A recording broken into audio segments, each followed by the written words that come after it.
முன்னாள் நாடாளுமன்ற உறுப்பினர் அமரகீர்த்தி அத்துக்கோரளா மற்றும் அவரது மெய் பாதுகாவலர் படுகொலை செய்யப்பட்ட சம்பவம் தொடர்பில் குற்றவாளிகளாக இனங்காணப்பட்ட 12 பிரதிவாதிகளுக்கு மரண தண்டனை விதித்து தீர்ப்பளிக்கப்பட்டுள்ளது.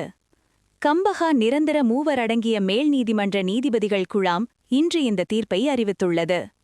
வழக்கின் தீர்ப்புக்காக பிரதிவாதிகள் அனைவரும் இன்று கம்பஹா நிரந்தர மூவர் அடங்கிய மேல் நீதிமன்றத்திற்கு அழைத்து வரப்பட்ட நிலையில் இந்த உத்தரவு பிறப்பிக்கப்பட்டுள்ளது.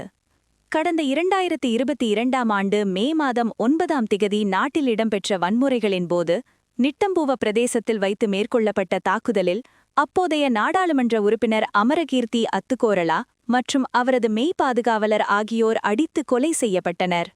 இச்சம்பவம் தொடர்பில் சட்டமாதிபரினால் 42 பிரதிவாதிகளுக்கு எதிராக கம்பஹா மேல் நீதிமன்றில் குற்றப்பத்திரிகை தாக்கல் செய்யப்பட்டிருந்தது.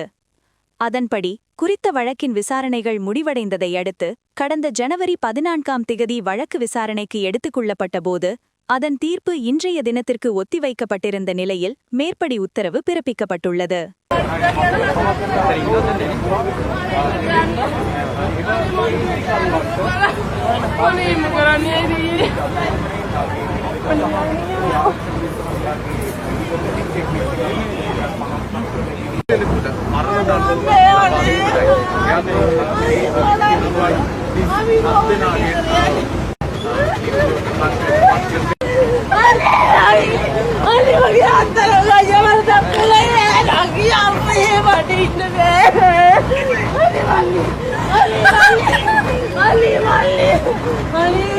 Ali